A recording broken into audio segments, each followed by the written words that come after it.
কাঁচা আমের এই ঝুরি আচারটা বানাতে কোনো রকম চুলার ঝামেলা নেই, আর আচারটা কিন্তু বছর জুড়ে ভালো থাকবে। চাইলে এভাবে একবার বানিয়ে দেখতে পারেন। 1 কেজির মতো কাঁচা আম খোসা ছাড়িয়ে গ্রেটার দিয়ে এরকম পলে নিয়েছি।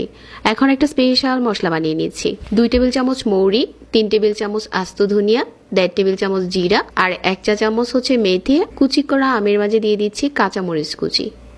ঝাল যেরকম খান ওরকম বুঝে দিয়ে দিতে হবে। তারপর গুঁড়া মশলাটা দিয়ে দিলাম, আর এখানে রেগুলার লবণ আর বিট লবণ দিয়েছি।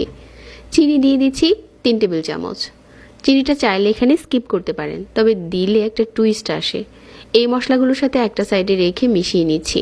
1 কাপ সরিষার তেল ভালো করে গরম করে নিয়েছি। 1/4 চা চামচ দিয়ে দিলাম মৌরি, আর এখানে দিয়ে দিলাম 1.5 টেবিল চামচ কাশ্মীরি লাল মরিচের গুঁড়া।